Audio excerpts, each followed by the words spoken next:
Hello there and welcome to the Daily Discussion. Today, I'd like to discuss a topic that I've been thinking about for quite some time. World of Warcraft's hidden story. Or rather, many hidden stories that I guarantee almost everyone has overlooked. This is the story of the world. Not of the big overarching events that shape the lore or the stories that involve kingdoms and empires, but the story of the environment, of the little people, of the everyday mundanities that are so easy to overlook. Let's talk about storytelling via level design. This concept was introduced to me via Bethesda Game Studios' Creation Kit. Bethesda, who are responsible for the creation of Fallout 3, Fallout New Vegas, Oblivion, Skyrim, and the upcoming Fallout 4, released a secondary program parallel to the launch of Skyrim, called the Creation Kit. This kit was the tool the developers had used to create the game, and it was free for all Skyrim owners to download and use in order to create mods for Skyrim. During this time, I was in a long-distance relationship with my husband-to-be, and we naturally spent most of our time playing games together. Skyrim, of course, was a gigantic one, and I knew exactly how much he loved the world and wanted to explore every dungeon, every mountain, and do every quest. So, as a present to him, I wanted to create a dungeon using the Creation Kit, entirely for him to explore. Having dabbled with map design in the past, I used to spend quite a lot of time in the Warcraft 3 map editor. I got to work. The biggest help to me was a YouTube series by Bethesda detailing how to use the Creation Kit. It was this YouTube series that introduced me to the concept of telling a story using the environment. Let's make our own example up for this. Imagine you have a small cave, and you want to make a little story around it. The story can be as such. A monster lives within the cave, hoarding dead victims and eating them, let's say. Then, bandits enter the cave and set up shop. They don't know the monster's there. They want to make a mine to get rich fast and also use the cave as a base of operations for highway robberies. However, after a few hours, the monster in the back of the cave wakes up, and then it wanders out and slaughters all of the bandits. By the time the player enters the cave, the bandits are all dead, and now they have to deal with the monster that killed them. You could easily turn this into a little quest to tell this story. Step 1 would be, find the bandits. Step 2 would be, why are the bandits dead? Investigate. And step 3 would be, oh my, a monster! It must have killed the bandits, quickly, kill it. Then, quest complete. You were told what happened? Hooray, done. Alternatively, you could give this information to the player through a readable book. Perhaps the journal of the bandit leader, who was halfway through writing about their operation when he was interrupted by the monster. However, by far the most elegant way of telling this little story is through the use of level design. You would start with a cave, create the monster's little den in a sub-room in the back by filling it with old animal bones, bloody corpses, and maybe some treasure that it's hoarding, and then, in the main cavern, add the bandit camp and the bandits. But then, you can have the bandits lying on the ground dead.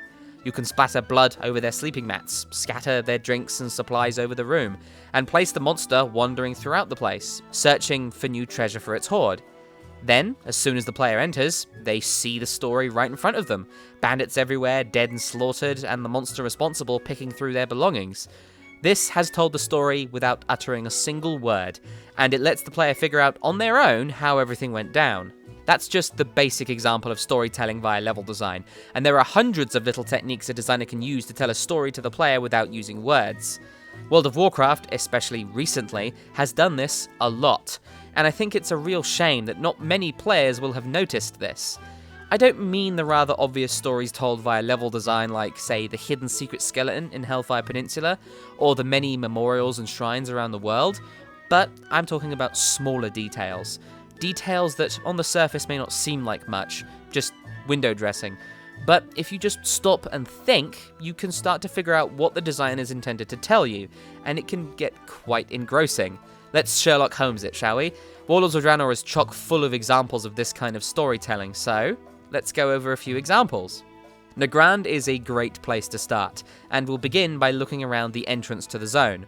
Behind us is Talador, and this is the only ground route available into Nagrand. The Warsong have set up a little post here. It's undefended, so these aren't defenses, they're warnings. You can see wolf skulls carved with orcish writing, no doubt a warning or a trophy of some kind to symbolize a great orc and his wolf mount. Then, in a much more grisly fashion, you have the heads of the ogres. Considering that the Iron Horde and the ogres were supposed to be allied, perhaps these were rebellious ogres who the Warsong Orcs decided to make an example of. Lit by a brazier, these heads, and the wooden spikes pointing towards Talador, would be visible even at night. It really reads, "Stay out," doesn't it? Next, there's space here for some kind of encampment. A Warsong banner overshadows the place, and the most striking feature of the camp are the two large cells, neither of which are occupied. Perhaps this was used to transfer Draenei prisoners out of Nagrand and into Talador, or maybe out of Talador and into Nagrand. Or maybe this is where they kept prisoners ready to be killed and strung up on the border as a warning sign. Also in the camp are a pile of crates, barrels, and sacks, suggesting that this place was meant to be occupied at some point, but it's not. Considering this is how the Alliance and Horde invade Nagrand, perhaps the defenders were slain.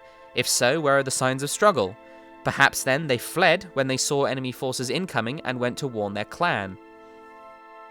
Further down the road, you can see a watchtower imposingly towering over the road, but to the left is a very interesting example of level design. Most players would have just seen a rare creature icon on their map, wandered over to this hut, seen Grizzlemore, and then killed him for their XP and loot. However, if you stop and look around, you can see quite the little story here. The hut and pen are clearly of Warsong Orc design, but there aren't any orcs about. A pair of Talbuk are panicking behind Grizzlemore, tethered to the posts. Perhaps they were captured to feed the beast while the orcs attempted to tame it. One of them is dead already. However, looking closer at Grizzlemore, you'll notice a dead Warsong wolf tamer. The theory that they were attempting to tame this big guy is getting stronger. The wolf tamer is dead, and Grizzlemore is clearly responsible. But notice the trail of blood. It's not pooled around her, so she wasn't killed where she stood. It suggests that she was dragged by the wolf into its little pen. If it dragged her here, then it feels safe here, so this is likely where it considers its territory to be. Moving inside the hut, you'll notice another dead wolf tamer, this one mere feet from her sleeping rug. Perhaps Grizzlemore went wild at some point, broke free from his pen, killed the orcs in their sleep, as suggested by the blood leading away from the rug to the corpse, and dragged one into its pen and started eating her. Regardless, you can see a few details in this room. A drinking horn, some jars, some weapons, bowls, supplies, and three rugs, suggesting that there is a third orc somewhere. Perhaps they fled when Grizzlemore ran wild? Perhaps they were just not here when it happened. Unfortunately, most players won't see this story, they'll just kill Grizzlemore.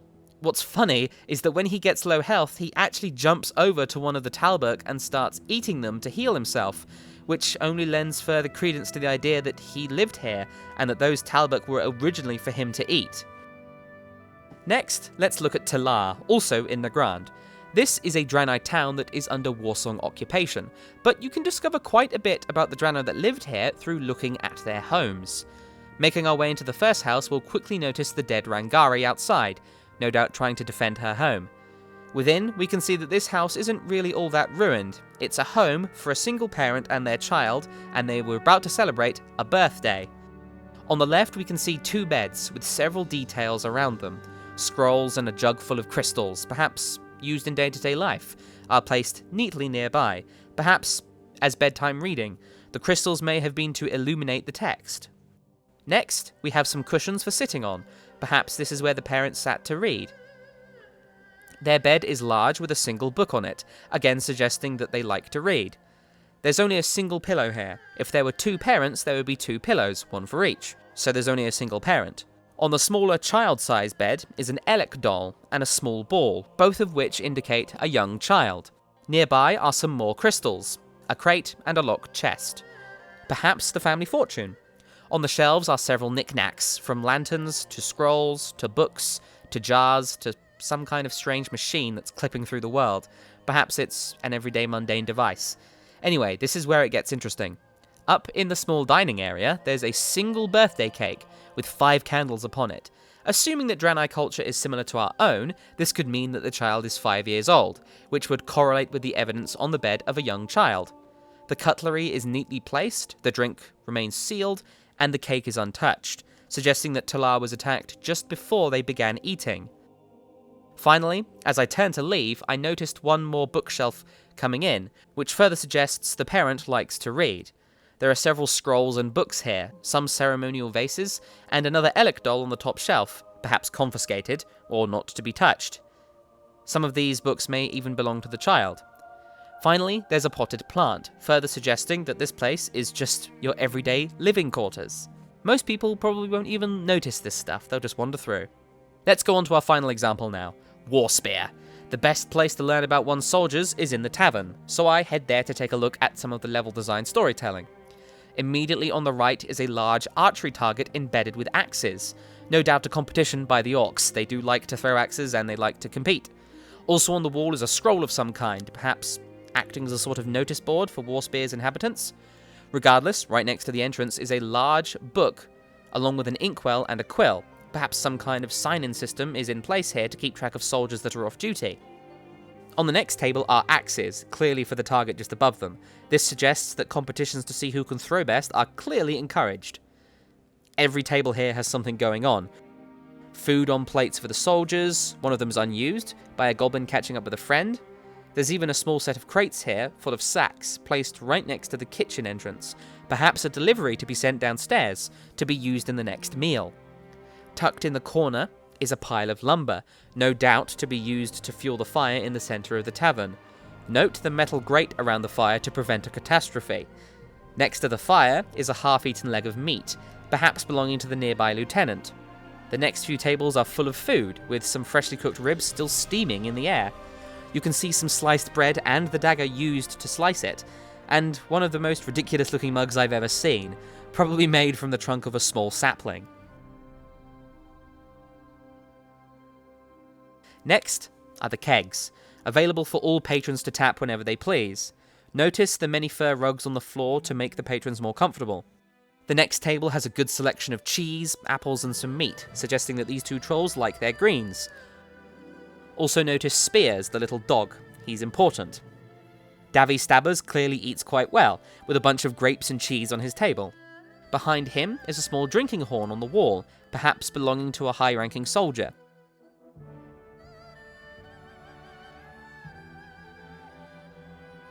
The bar itself is little more than a large plank held up by unused barrels, and it has plenty of detail. Bottles are naturally all over the place, along with a stack of bowls, a recent payment from a patron, and plenty of jugs. Behind the bar is a small stockpile of gold, most likely where the bartender keeps her payments.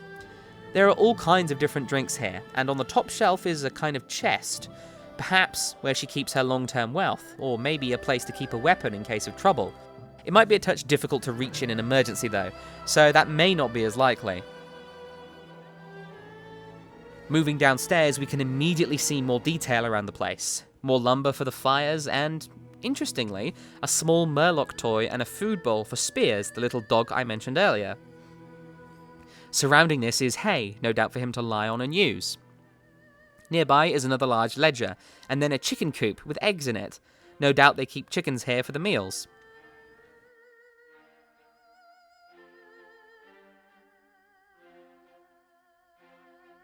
In the centre is a soup in progress, surrounded by ingredients and bowls, ready to be served.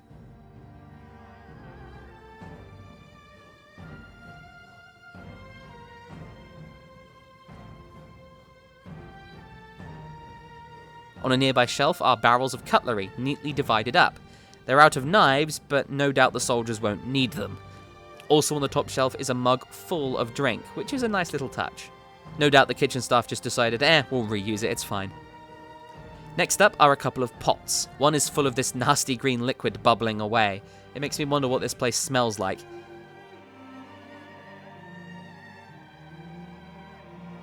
Another small bar is next, this one full of more volatile ingredients for cooking.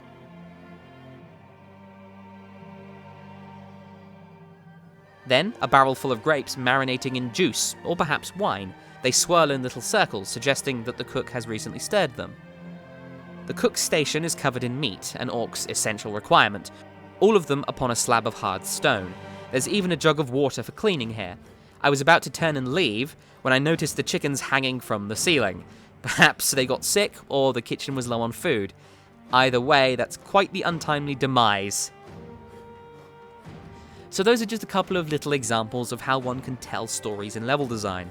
Draenor is covered in this kind of storytelling, and if you pause and take a look at it, you can really come up with some cool stories in your head. It's a great way to immerse yourself in the world, so take your time and look around. The level designers put a lot of work into this kind of stuff. I would know, I've made a Skyrim dungeon, and when you have to place every knife, every fork, every little headstone, everything, it makes you realize how much work goes into this stuff. The level designers really deserve praise. Every object you've seen, every barrel, crate, corpse, and model had to be designed and placed in the world. It's a huge process, one that I'm really thankful for. I love these little stories in the world, and I love discovering them. So many people don't. Maybe because they just don't know they're there. In any case, hopefully you enjoyed this little look into the world of storytelling in WoW. Go out there and find your own examples. It's easy and it's a really great way to keep yourself busy and to help appreciate just how much work goes into these games. It doesn't always have to be about mechanics and raids and battlegrounds and balance. Sometimes people put in a whole day's worth of work just to make a single tavern look like home. Today's piece of music will be from Frostfire Ridge. It's called Magnificent Desolation, and it's hauntingly epic. It really adds to the feel of being in a desolate, frozen landscape, full of potential opportunity and danger, a home of giants and frost wolves. Enjoy. Thank you very much for watching, and I wish you the best of luck in the world of Warcraft.